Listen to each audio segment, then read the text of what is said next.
kesayeteki erkeki goteke sermeli her kesayeteki kurt her kesayeteki gudi Bakur Rojilati Suriye'de Rojavay Kurdistan'ı dün Seranseri Kurdistan'ıydı erkeki yüğüne tevi heyi bu karibe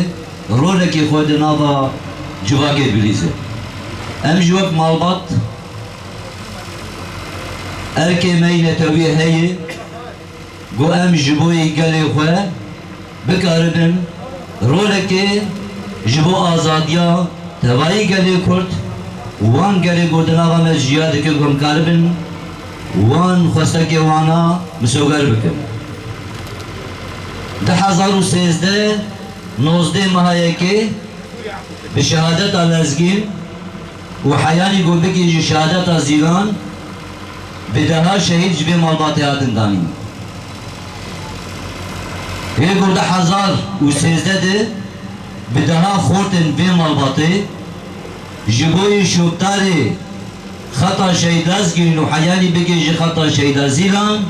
bi deha xort tevlêbûn û hana jî ciwanên me ne tenê di Rojavayê Kurdistanê de li ser di cinava Çiyayê Azadê di nava gerîla DC'ye xwe girtin û tekoşîn dikin.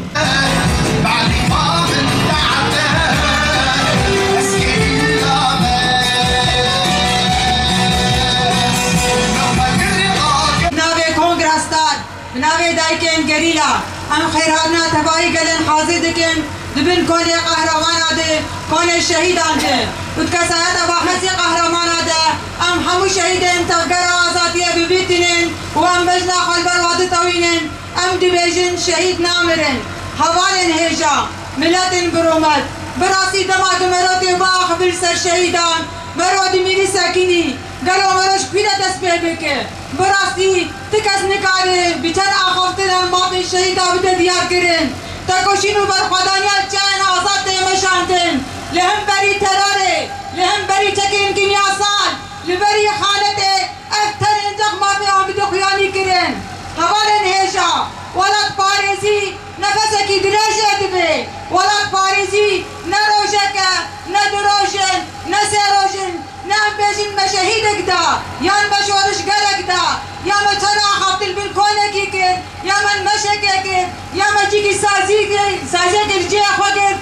تره تره ناکه ولد پاریزی بر خدانیا و تکوشینا تکرن ولد پاریزی خودی در کتنا مرحله هی بر خدا رو تکوشین بر دوامیا خطا شهیدانه انجا به بیت تکوشین و بر خدانیه ام کارم بیجن ام ولد پاریزن ام ارکن ولد پاریزیه پیک بینه هر کس نکاره بیجه از ولد پاریزم و از ارکن ولد پاریزیه پیک بینم